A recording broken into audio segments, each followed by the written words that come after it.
everyone. So I am back with you all with a new video. आज मैं आप सबको इंट्रोड्यूस कराने जा रहा हूँ प्रणय मुखर्जी से। बच्चों, प्रणय मेरे पास 2017 में क्लास 11th ज्वाइन किए थे और आगे चल के उन्होंने 2019 में इलाहाबाद से MPVM कॉलेज से कॉमर्स टॉपर हुए विथ फ्लाइंग कलर्स ऑब्वियसली। और प्रणय से जब अभी आप सुनेंगे तो come to know that he is a true example of 3D mantra, 3D success मंत्र हम कहते हैं इसे। और ये आप सबके लिए भी बड़ा इंपॉर्टेंट है, जान लीजिए। Discipline, dedication and determination. ये बच्चा पूरी तरीके से डिसिप्लिन में था, इसने कभी कोई क्लास मिस नहीं करी and he was dead honest towards his work, right. और ये एक ऐसा वीडियो है बेटा, ये पहला ऐसा वीडियो हम लोग ला रहे हैं जिसमें ग्रेजुएशन पे हम लोग फोकस कर रहे हैं। और इंडिया के टॉप 10 कॉलेजेस में से एक कॉलेज का जो पाथवे है, कैसे उसे पहुंचे, कैसे वहाँ के लिए तैयारी होती है, पेपर उनका एंट्रेंस होता है कि नहीं होता है, सारी इंफॉर्मेशन आपको देंगे इस वीडियो में प्रणय। और आपको पता है ये कौन सा कॉलेज है? ये वो कॉलेज है जहाँ से आपके ex vice president of India Shri Hamid Ansari ji ने अपनी ग्रेजुएशन की पढ़ाई करी। जी हाँ, सही गेस किया आपने। This time we are bringing Saint Xavier's Kolkata the pathway how to pursue your graduation. Please do watch it और मिलते हैं वीडियो के एंड पर। Hello friends, I hope you all are fine and are safe at your places in midst of this COVID-19 times. In this lockdown, I am fortunate enough to get an opportunity like this to share a few intriguing experiences from my 12th journey, which I hope will help you in some or the other way. So, before beginning, a brief introduction. Myself, Pranay Mukherjee. I am currently pursuing my BCom Honours from St. Xavier's College, Kolkata. I did my schooling from Maharshi Patanjali Vidya Mandir, Prayagraj. In my 12th board examination, I secured 94.5%, which helped me secure the position of being MPVM Commerce Stream topper. In year 2017, I joined Web of classes for accountancy. In year 2019 itself, I cleared the Common Proficiency Test, that is CPT, which is the entrance examination for Chartered Accountancy course.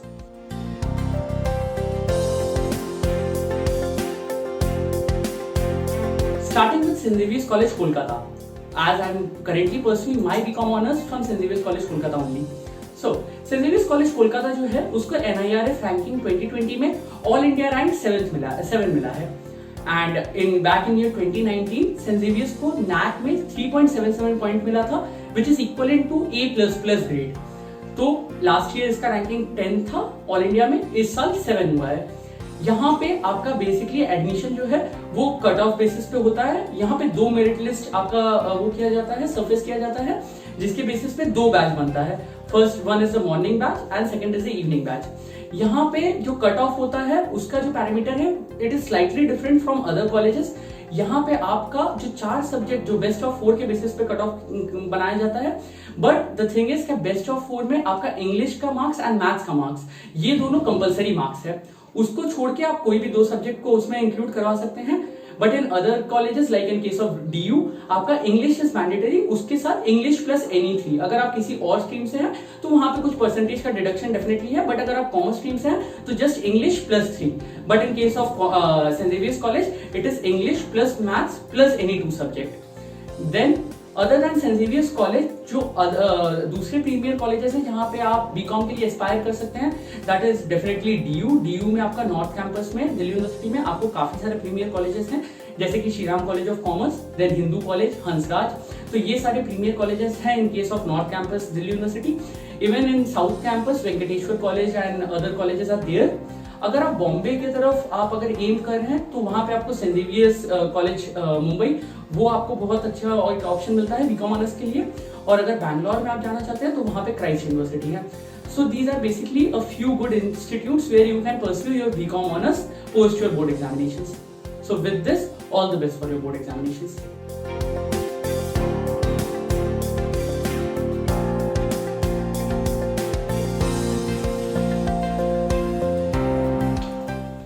Now let's discuss the strategies, or subject-wise strategies, which we can incorporate for our board examination preparation.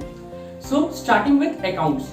Accounts के case में हम लोग क्या strategy adopt कर सकते हैं? Accounts is a subject which demands unwavering focus of yours. Accounts में आपको फोकस रखना है हर एक चीज पे, और जो आपको फोकस करना है जिस स्ट्रैटेजी पे, that is focus itself. Now what is focus? Focus का F stands for the format. Accounts के पेपर में आपको फॉर्मेट पे बहुत अच्छा वेटेज मिलता है, बहुत उसमें मार्क्स मिलता है। तो आपको फॉर्मेट में एकदम प्रिसिशन मेंटेन करना है, उसको प्रैक्टिस करना है, जिससे कि फाइनली जब आप आंसर स्क्रिप्ट में उसको इनकॉर्पोरेट करेंगे तो वो आपको इजीली आप कर सके और उसमें आप सिली मार्क्स नहीं लूज करें। Coming to the O of focus, O stands for orderly execution. आपको पेपर को हैप्पीजेड वे में अप्रोच नहीं करना है, आपको एक फ्लो आपको फॉलो करना है, जिसमें कि आपको फर्स्टली रिकॉल करने में हेल्प होगा। सेकेंडली, आप कोई भी क्वेश्चन अननेसेसरली स्किप नहीं करेंगे बाय मिस्टेक, जिसमें आपका सिली मार्क्स बचेगा। थर्डली, इवैल्यूएटर को पेपर को एनालाइज करने में इजी होगा, जिसके वजह से आपको अच्छा मार्क्स मिलने का चांसेस बढ़ जाता है। द फोकस का C, it stands for the clarity of concept. That is, accounts is a subject जो ज्यादा कंसेप्चुअल है। आपके पास ज्यादा क्वेश्चन जो आते हैं वो आपको कंसेप्ट्स पे खेलने को कहते हैं। तो अगर आप कंसेप्ट्स अपने क्लियर रखे हैं, आपने सफिशिएंट मॉक टेस्ट दिए हैं, आपने सफिशिएंट वर्कशीट्स का प्रैक्टिस किया है, और आपने जो भी एक बुक लिया है, चूज किया है, उसको आपने एकदम एग्जॉस्टिव तरीके से पूरा कंप्लीट किया है, तो आपका पेपर के दिन आपको किसी भी कॉन्सेप्ट पे अगर क्वेश्चन खेलेगा तो आपको उस पर कैपिटलाइज करने में कोई दिक्कत नहीं होगा। तो इसलिए आपके कंसेप्ट एकदम क्लियर होने चाहिए, आपको कंसेप्ट अच्छे से बिल्ड करना है। The U of focus stands for understanding the theory. Accounts में we often tag it as a practical subject, which definitely it is. But then अगर आप टारगेट कर रहे हैं अपने 90 प्लस का मार्क्स, जो कि आपका टॉपर का आपका बेंचमार्क आप सोचते हैं, तो अगर आप वो टारगेट करने हैं तो आपको थ्योरी पे फोकस करना पड़ेगा, क्योंकि without theory you will stagnate in the bracket of 80 to 85, because rest marks is आपका थ्योरी के बेसिस पे। तो आपको थ्योरी कैसे प्रिपेयर करना है? थ्योरी के लिए आपको बेसिकली आप कोई भी एक मॉक टेस्ट मॉक पेपर आप उसको एग्जॉस्टिव तरीके से प्रिपेयर कर लीजिए, कोचिंग्स का वर्कशीट कर लीजिए। इससे ज्यादा मेरे हिसाब से थ्योरी ज्यादा जाता नहीं है, आप उसको इजीली आप उसको कैपिटलाइज कर सकते हैं। The S, the last, that is S of focus, it stands for stamina to solve more. हम लोग क्लैरिटी बिल्ड कर लिए, हम लोग प्रिसिशन ला लिए अपने आंसर्स में, everything is fine, but then अगर हम लोग के पास स्टैमिना नहीं रहा पूरे पेपर को एक गो में अच्छे से करने का, हम लोग का कॉन्फिडेंस डाउन हो जाएगा, हम लोग का टाइम एलोकेशन पूरे तरीके से वो एकदम डिजास्टर्स हो जाता है। तो इसलिए हम लोग को, अगर हम लोगों को स्टैमिना बिल्ड करना है, the only key is practice as much papers as you can. आप एक कंसिस्टेंट टाइम के लिए मॉक टेस्ट दीजिए, आप उसको एक गो में पूरे 3 घंटे का टाइमर लगा के आप उसको प्रैक्टिस करिए। इसमें क्या होगा, डी डे के दिन आपका वो 3 घंटा बहुत स्मूथली जाएगा, आपको वो 3 घंटे में कोई भी हिंड्रेंस नहीं आएगा, आप पेपर में अच्छे से कैपिटलाइज कर पाएंगे। The bonus tip is that don't juggle with the books but justify the book you choose. इसलिए आप लोग अकाउंट्स में हम लोग क्या करते हैं, इवन इन अदर सब्जेक्ट्स हम लोग ज्यादा से ज्यादा स्टडी मैट कलेक्ट करने का ट्राई करते हैं, बट जो भी हम लोग कलेक्ट करते हैं उसको हम लोग अच्छे से प्रिपेयर नहीं करते हैं। इसमें क्या होता है, जस्ट आपका कंफ्यूजन बिल्ड होता है, क्लैरिटी आपका कहीं पे भी नहीं आता है। इट्स बेटर कि आप जो भी आप स्टडी मैट अपना थोड़ा लिमिटेड रखिए और उसको अच्छे से प्रिपेयर करिए। टॉकिंग अबाउट मैथ्स में हम लोग को जो स्ट्रैटेजी इंकॉर्पोरेट करना है, it is very simple. Maths को हम लोग जब प्रिपेयर करते हैं, हम लोग को जो एक बेसिक क्वेश्चन दिमाग में आता है कि कहाँ से स्टार्ट करें, हम लोग वहाँ पे कंफ्यूज हो जाते हैं। तो मैथ्स का स्पेक्ट्रम इतना ब्रॉड है कि उसको कहीं पे जाके कन्फाइन करना इट्स वेरी डिफिकल्ट। तो उसको अप्रोच करने का क्या स्ट्रैटेजी हम लोग इंकॉर्पोरेट कर सकते हैं? It is as simple as approaching 3D। Now what is 3D? 3D basically stands for the 3 Ds। That is the first D is don't preserve ink and paper. हम लोग मैथ्स को जब practice करते हैं, many times हम लोग उसको working note या शॉर्ट नोट्स में हम लोग सॉल्व करने का ट्राई करते हैं, बट अगर आप सीबीएसई के बारे में बात करें या अदर बोर्ड्स में भी, आपको स्टेप मार्किंग के बेसिस पे एक रीजनेबल और काफी अच्छा मार्क्स अवॉर्ड किया जाता है। तो हम लोग को हर एक स्टेप को अच्छे से प्रैक्टिस करना है, जिसकी वजह से हम लोग आंसर स्क्रिप्ट में उसको इनकॉर्पोरेट ज्यादा इजिली कर पाएंगे। तो फर्स्ट इज हम लोग को पूरा स्टेप्स फॉलो करना है, so don't preserve ink and paper, practice as much as you can. Now, the second D of 3D stands for don't create unnecessary time foundations. हम लोग का डेली रूटीन इतना कभी कभी हेक्टिक हो जाता है कि उसमें अगर हम लोग का कोई सब्जेक्ट कभी लूज हो गया, हम लोग उस टाइम को नहीं दे पाए, तो फिर उसको कंपनसेट करने के लिए हम लोग कभी और उसमें टाइम एलोकेट नहीं करते हैं। तो it's better that rather than following a particular daily routine, हम लोग अगर सब्जेक्ट वाइज आवर्स एलोकेट करते हैं और उसको हम लोग फॉलो करने का ट्राई करें, तो वो मेरे हिसाब से इनकॉर्पोरेट करना इज ईजियर। एंड सेकेंडली, आपका कोई सब्जेक्ट कॉम्प्रोमाइज नहीं होता है unnecessarily due to other priorities. तो इसके वजह से second D stands for don't create unnecessary time boundations. And the third D is don't try to learn और मग अप द थिंग्स। हम लोग को मैथ्स में कंसेप्ट बिल्ड करना है। लर्निंग क्या होता है कि हम लोग वी ऑफन से दैट हम लोगों का क्वेश्चंस लर्न हो गया है, but that should be the consequence of our persistent efforts, not our objective. हम लोग को ऑब्जेक्टिव रखना है कि हम लोग किसी क्वेश्चन को बहुत बार प्रैक्टिस करेंगे, अगर वो लर्न हो गया then let it be the consequence of your persistent efforts, not the objective of your approach. तो these are the major 3 Ds जो हम लोग को फॉलो करना है in case of maths. The strategy in case of economics is very simple, it's game. Economics जो है वो सबसे इंट्रीगिंग गेम है जो आप पूरे अपने बोर्ड के ईयर में इधर आप उसको प्रिपेयर करेंगे और आप उसको खेलेंगे, जो भी है वो that is the most intriguing game of your 12th journey. तो now the strategy is game. So game किस लिए स्टैंड करता है, लेट्स सी। गेम का जो जी है इट स्टैंड्स फॉर ग्राफ।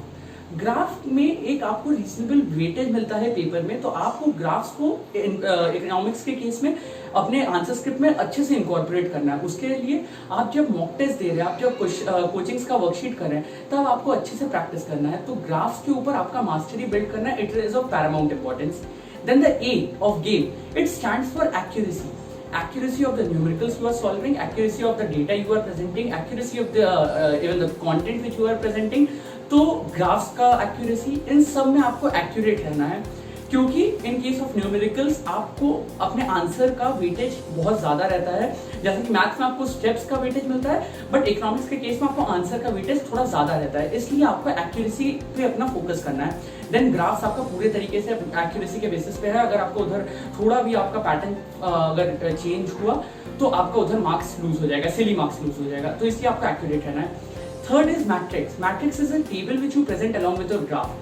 उसको आपको अच्छे से प्रैक्टिस करना है, आपको उसका कंसेप्ट अच्छे से बिल्ड करना है, जिससे कि फाइनली आप उसको इंकॉर्पोरेट कर सके।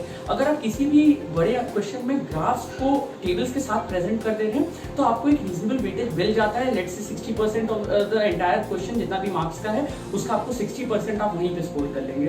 तो इसलिए आपको मैट्रिक्स, ग्राफ्स और एक्यूरेसी, इन तीनों पे फोकस करना है। Fourth is E of game. क्या है, it is the explanation. Explanation जो हम लोग इकोनॉमिक्स में प्रेजेंट कर रहे हैं, हम लोग बहुत समय we often complain that economics का पेपर हम लोग का छूट जा रहा है। वो छूटता नहीं है, हम लोग अननेसेसरली उसको ड्रैग करते हैं किसी भी एक्सप्लेनेशन को। हम लोग अगर उसको कंसाइज रखेंगे, अगर टू द पॉइंट रखेंगे, तो हम लोग का मार्क्स लूज नहीं होगा, बट हम लोग का टाइम बचेगा। तो ये विन विन सिचुएशन है। आपको एक्सप्लेनेशन अपना कंसाइज रखना है, टू द पॉइंट रखना है, बट यू मस्ट आपको कंसंट्रेट करना है कि आपका एक भी पॉइंट नहीं मिस होना चाहिए। आप एक्सप्लेनेशन अननेसेसरली ड्रैग मत करिए, बट आप पॉइंट सारे मेंशन करिए। तो this is the strategy in case of economics. Now let us discuss the strategy that we can incorporate for our business studies preparation or the commerce. So business studies के preparation के business studies एक ऐसा subject है जिसमें हम लोग often complain करते हैं कि हम लोग सफिशिएंट टाइम नहीं डिवोट कर पा रहे हैं। उसका प्रिपरेशन हम लोग कहीं पे जाके वो लैक कर रहा है, क्योंकि हम लोग का डेली रूटीन फर्स्टली इतना एग्जॉस्टिव रहता है। हम लोग को मैथ्स करना है, इकोनॉमिक्स करना है, अकाउंट्स, ये तीनों इतने एग्जॉस्टिव सब्जेक्ट्स हैं। देन हम लोग के पास अदर सब्जेक्ट्स और अदर कोचिंग्स को भी हम लोग को टाइम डिवोट करना है अपना प्रिपरेशन के लिए। तो उसके बीच में बिजनेस स्टडीज हम लोग का कहीं पे लूज ना हो जाए, तो उसमें हम लोग क्या स्ट्रैटेजी अडॉप्ट कर सकते हैं। It is very simple. हम लोग को जस्ट ये चेक रखना है कि हम लोग का बिजनेस स्टडीज के ऊपर चेक है या नहीं। Now what is this check? Check is nothing but the strategy, where C stands for the charts which you are incorporating in your final answer scripts. So हम लोग को फ्लो चार्ट्स जो आप प्रिपेयर करते हैं उसको आपको अच्छे से प्रैक्टिस करना है, क्योंकि उसमें आपको बिजनेस स्टडीज में जैसा आपका इकोनॉमिक्स में ग्राफ्स का वेटेज है, वैसा ही आपका बिजनेस स्टडीज के केस में फ्लो चार्ट्स का वेटेज होता है। तो आपको उसको बहुत अच्छे से प्रैक्टिस करना है। मॉक टेस्ट देते वक्त आपको अपने आंसर स्क्रिप्ट्स में उसको इनकॉर्पोरेट करना है। इसमें क्या होगा, फर्स्टली फाइनल डे में आपको आंसर रिकॉल करने में हेल्प होगा। सेकेंडली आपका टीचर जब आपका पेपर इवैल्यूएट करेगा उसको ज्यादा इजी होगा और उसमें आपको मार्क्स फेच करने में ज्यादा इजी होगा। तो इसलिए हम लोग को चार्ट्स को इनकॉर्पोरेट करना है। Second is headings. Business studies के केस में हम लोग को हेडिंग्स को अच्छे से मगअप करना है, प्रैक्टिस करना है और उसको हम लोग को मेक श्योर करना है कि फाइनल पेपर में हम लोग उसको पक्का जॉट डाउन करें, उसको मेंशन करें। क्योंकि आपका अगर हेडिंग करेक्ट हो गया देन आपका एक्सप्लेनेशन का वेटेज ज्यादा आपका हेडिंग का इंपॉर्टेंस रहता है। तो अगर आपका हेडिंग करेक्ट है, हेडिंग आपका टू दी पॉइंट है, तो आपको अच्छा मार्क्स वहां पे अवॉर्ड हो जाएगा। सो हम लोग के हेडिंग्स के ऊपर फोकस करना है। Then comes explanation. Explanation in case of business studies must be थोड़ा सा उसको आपको ज्यादा कॉम्प्रिहेंसिव बनाना है, उसमें आपका सारा पॉइंट्स अच्छे से कवर होना चाहिए। तो बिजनेस स्टडीज के केस में आपको पहला तो हेडिंग पे फोकस करना है अपने कंटेंट पार्ट में। सेकेंडली आपको उसका एक्सप्लेनेशन जो है वो जैसा आप इकोनॉमिक्स के केस में ज्यादा ब्रीफ रखेंगे, बिजनेस स्टडीज में आपको उसको थोड़ा सा लंबा करना है। अननेसेसरली उसको ड्रैग मत करिए, बट देन उसको थोड़ा सा कॉम्प्रिहेंसिव रखिए। उसके बाद आपका आता है बिजनेस स्टडीज का सी, दैट इज चेक का सी, दैट इज कंसाइज राइटिंग। आपको अब कंसाइज कैसे करना है? अभी हुआ कि हम लोग को एक्सप्लेनेशन ज्यादा कॉम्प्रिहेंसिव रखना है, देन तो फिर हम लोग कंसाइज कैसे रखेंगे? कंसाइज हम लोग रखेंगे हम लोगों का जो मेन पॉइंट्स है, जहां पे आप लोग जो मेन पॉइंट्स रहता है उसको आप लोग अंडरलाइन करते हैं, वैसा करके वो जो पार्ट है आपका हर एक आंसर में जो आपको पता है कि ये आपको सबसे ज्यादा मार्क्स अवॉर्ड करेगा, उसको आप कंसाइज रखिए, टू दी पॉइंट रखिए। देन आप एक्सप्लेनेशन को अपना अलग से उसको एलैबोरेट करिए, बट देन आपको कंसाइज रखना है, अपना मेन पॉइंट उसको अंडरलाइन करना है। तो ये आपको बिजनेस स्टडीज में मेंशन करना ही है। देन कम्स के इज व्हाट? के इज कीवर्ड्स। बिजनेस स्टडीज के केस में आपको कीवर्ड्स के ऊपर बहुत मार्क्स मिलता है। तो आप जितना मॉक टेस्ट देंगे, जितना बार आंसर्स को लिखने का ट्राई करेंगे, आपको कीवर्ड्स मेमोराइज होता जाएगा। और इस वे में आपका कीवर्ड्स को अगर आप फाइनल डे में मेंशन किए, उसको अंडरलाइन कर दिए, तो आपको अच्छा मार्क्स अवॉर्ड होता है। सो जस्ट आपको बिजनेस स्टडीज के ऊपर चेक रखना है through the model, that is check.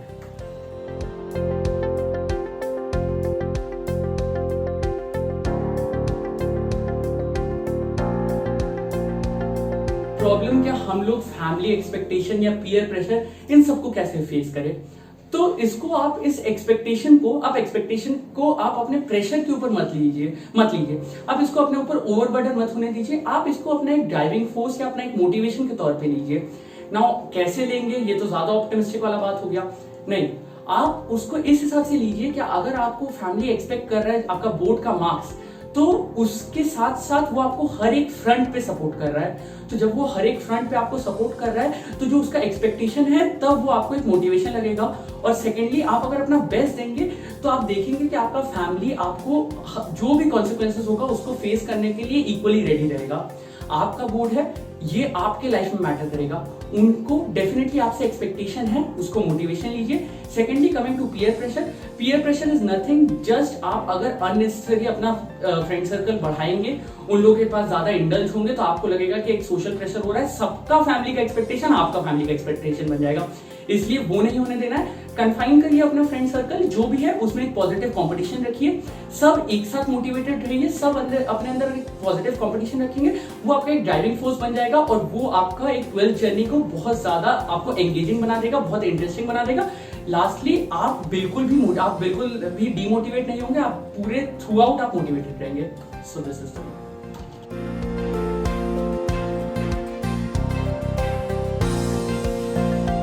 Starting में first is the 15 golden minutes rule, that is आपको स्टार्टिंग के 15 मिनट्स में you need to sort the short questions. उसको आप लोग कंसेप्चुअलाइज कर लीजिए, एक बार मेंटली उसके लिए प्रिपेयर हो जाइए, जिससे कि आपको जब पेपर मिलेगा तब उसको आपको पेपर में इंकॉर्पोरेट करने में, जॉट डाउन करने में आपका टाइम बचेगा। और सेकेंडली, उसमें आप मार्क्स इजीली फेच भी कर पाएंगे और आपको बाद के लिए एक्स्ट्रा टाइम मिल सकता है, क्योंकि आपका वहां पे एक आपको माइलेज मिल जाएगा। Secondly is follow the flow. जब आप पेपर को अटेम्प्ट कर रहे हैं, तब आप पेपर में हैप्पीसेट वे में उसको अप्रोच मत करिए, एक पैटर्न फॉलो करिए। Either you go from the first like section A to section C, vice versa, जैसा भी है उस पैटर्न को आप फॉलो करिए। उसको अगर आप ब्रेक करेंगे तो फर्स्टली आपका रिकॉल पावर इफेक्ट होगा, सेकेंडली टीचर के लिए वो पेपर को एनालाइज करना ट्रबलसम हो जाता है और उसमें आप सिली मार्क्स लूज कर सकते हैं, क्योंकि आपसे क्वेश्चन स्किप होने का चांस रहता है। Third is concentrate to contemplate. आप पेपर के पहले अपना अटेंशन बिल्कुल एकदम अनवेवरिंग तरीके से पेपर के ऊपर रखिए। इसमें आपको पेपर में आंसर को रिकॉल करने में, उसको जॉट डाउन करने में, उसको कंसेप्चुअलाइज करने में आपको बहुत इजी होगा और उस तरीके से आपका पेपर में आप अच्छा मार्क्स फेच कर सकते हैं। Fourth is revise to rectify. आप पेपर को जब कर रहे हैं तब आप हर एक सेक्शन में एक पर्टिकुलर टाइम एलोकेट कर दीजिए, जिससे कि आपको बाद में अपने पास एक सफिशिएंट रिवीजन के लिए टाइम मिलेगा और आप जितना बार रिवाइज करेंगे यू विल फाइंड आउट जो फ्लॉज जो आप बाद में रेक्टिफाई कर सकते हैं। इसमें आपका सिली मार्क्स नहीं जाएगा और सेकेंडली आपको एक कॉन्फिडेंस बिल्डअप होता है, बूस्टअप होता है। And last is make a choice not a chance. Paper में आपको जो चॉइसेस मिलते हैं उसको आप जस्ट चांस के बेसिस पे उसके ऊपर मत कैपिटलाइज करने का ट्राई करिए। आप उसको पहले एनालाइज करिए, उसके बाद take a well thought out decision और फिर आप उसको अप्रोच करिए। इस हिसाब से आपका उसमें एक आपको गारंटी रहेगा, कॉन्फिडेंस रहेगा और उसमें आप ज़्यादा अच्छे से कैपिटलाइज कर पाएंगे।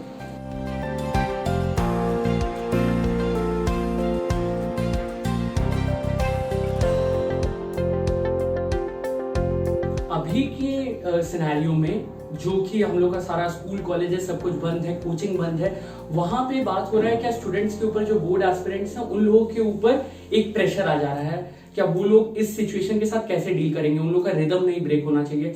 तो इसमें मेरे हिसाब से आप लोग इसको ऑप्टिमिस्टिकली लीजिए। आप लोग इसमें देखिए क्या इसमें आप लोगों के पास कितना अपॉर्चुनिटी है। इसमें आप लोगों के पास कोई अननेसेसरी आपका ट्रैवल एग्जॉशन नहीं हो रहा है। आपके पास ऑनलाइन स्टडी मटेरियल सारा कोचिंग आपको अवेल करवा रहा है। आप वेब ऑफ क्लासेस का आप वीडियोस देख रहे हैं ऑनलाइन यूट्यूब पे, आपको बाकी आपका डाउट जितना भी क्लैरिफाई करना है वो आपका ऑन कॉल हो जा रहा है। तो इसमें आप ये देखिए कि आपको आइडियल टाइम कितना मिल रहा है अपना सेल्फ असेसमेंट और आपका सेल्फ स्टडी के लिए। तो उसको आप कैपिटलाइज करने का ट्राई करिए। इस समय आप अगर स्टार्टिंग के इनिशियल मंथ्स में अपने 12th के अगर आप खुद से अपना एक फंडामेंटल सारे क्लियर कर लेंगे, आप उसको ज़्यादा अच्छे से अपने को पढ़ेंगे, सारा सब्जेक्ट्स आप पढ़ेंगे, तो आप देखेंगे कि बाद में जब आपका क्लास खुलेगा और उसमें आपको एक थोड़ा रिदम इस साल हो सकता है थोड़ा बड़ा रहे, उसमें आपको कैचअप करने में ज़्यादा ईजी होगा। सेकेंडली आपको उसमें मतलब कमिंग डेज में आपको उसमें कैपिटलाइज करने में बहुत हेल्प होगा। इसलिए आप ट्राई करिए कि इस समय अपना रिदम नहीं ब्रेक होने देना है। हम लोग को बिल्कुल ऑप्टिमिस्टिक रहना है, ट्रैवल एग्जॉशंस नहीं है, सारा मटेरियल अवेलेबल है। ऑप्टिमिस्टिक रहिए, it's your board year, concentrate करिए, इसमें आप लोग अच्छे से कैपिटलाइज कर सकते हैं।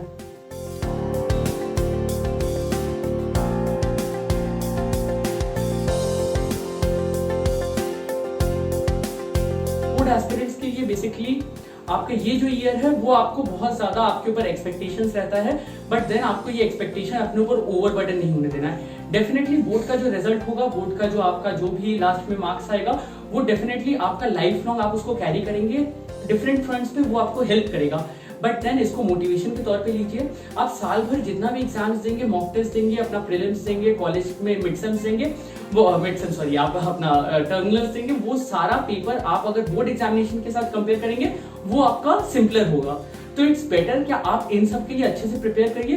बोर्ड एग्जामिनेशन का जो भी रिजल्ट है उसको जस्ट अपने एफर्ट का एक कॉन्सिक्वेंस के तरीके से लीजिएगा, वो आप एक मोटिवेशन के तौर पे लीजिए और उस डी डे को अपने लिए एक्साइटिंग बनाइए रादर देन उससे डरने का। आप उसको अगर एक एक्साइटिंग डी डे के तौर पे लेंगे जिसकी वजह से आप वेट कर रहे हैं, आप उसको एक इंट्रीगिंग अपॉर्चुनिटी के हिसाब से देख रहे हैं, आप देखेंगे आप उसके लिए बहुत ज्यादा मोटिवेट हो जाएंगे, आपका सारा एफर्ट्स एक ऑप्टिमिस्टिक वे में उस तरफ डायरेक्ट हो जाएगा। तो इट्स बेटर कि उसको आप एक्सपेक्टेशन को ओवरबर्डन मत होने दीजिए। सेकेंडली इसको एक इंट्रीगिंग एक्सपीरियंस रहने दीजिए रादर देन एक ओवरबर्डनिंग एक्सपीरियंस।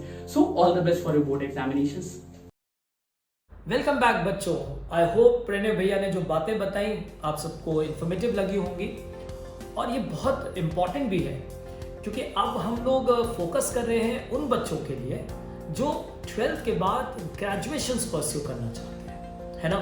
और जब आप ग्रेजुएशन के लिए परस्यू करेंगे ना, तो लोग आपको ज़रूर कुछ ना कुछ बातें बताएंगे कि सिर्फ ग्रेजुएशन कर रहे हो, अरे साथ में कुछ और भी कर लो। तो बेटा आप सब अपने हौसले को टूटने मत दीजिएगा और अर्ज किया है अपने ही स्टाइल में आप सब लोगों के लिए, न पूछो कि मेरी मंजिल कहाँ है, न पूछो कि मेरी मंजिल कहाँ है, अभी तो सफर का इरादा किया है। न पूछो कि मेरी मंजिल कहाँ है, अभी तो सफर का इरादा किया है। न हारूंगा हौसला उम्र भर, ये मैंने किसी से नहीं खुद से वादा।